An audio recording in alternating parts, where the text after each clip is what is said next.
मैया के दर्शन करे बहुत, दर्शन करे बहुत, तब घूमे बहु में लागे, में लागे। फोन करके तोरा बोल लियो अइहा छौरिया के लागे, के लागे।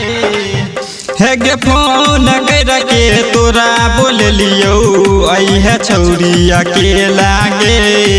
दुर्गा मैया के दर्शन करेबो, दुर्गा मैया के दर्शन करेबो, तब घूमे बहु में लागे। दुर्गा मैया के दर्शन करेबो, तब घूमे बहु में लागे। दुर्गा मैया के दर्शन करेबो, दुर्गा मैया के दर्शन करेबो, तब घूमे बहु में लागे, में लागे।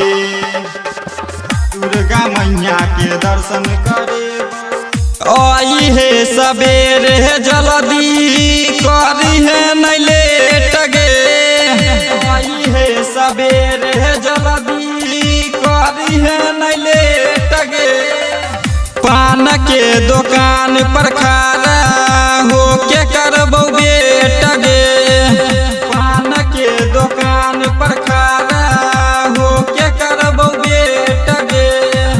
भीड़ लागल छै बहुते, जाम छै कगेट गे, छै कगेट गे। पैसा कौड़ी के टेंशन न ली है, हम तोरा देबौगे, तोरा देबौगे। पैसा कौड़ी के टेंशन न ली है, हम तोरा देबौगे। दुर्गा मैया के दर्शन करेबो, दुर्गा मैया के दर्शन करेबो, तब घूमे बहु में लागे। दुर्गा मैया के दर्शन करेबो, तब घूमे बहु में लागे। दुर्गा मैया के दर्शन करेबो, दुर्गा मैया के दर्शन करेबो, तब घूमे बहु में लागे, में लागे। दुर्गा मैया के दर्शन करे हाथ में फूल डाली लो के साचे तू आई है।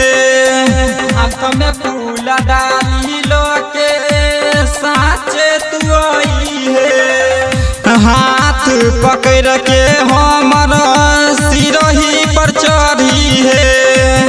हाथ पकड़ के हमर सिरही पर चढ़ी है। 12 बहु सलाई अगर बत्ती जलाई है, बत्ती जलाई है। बिमल सराजू कहै छौ तोरा चौमिन चाट खिएबौगे, चौमिन चाट खिएबौगे। राजेश राकेश कहै छौ तोरा चौमिन चाट खिएबौगे। दुर्गा मैया के दर्शन करेबो, दुर्गा मैया के दर्शन करेबो, तब घूमे बहु में लागे। दुर्गा मैया के दर्शन करेबो, तब घूमे बहु में लागे। रिकॉर्डिंग स्टूडियो शंकर लोहार दरभंगा।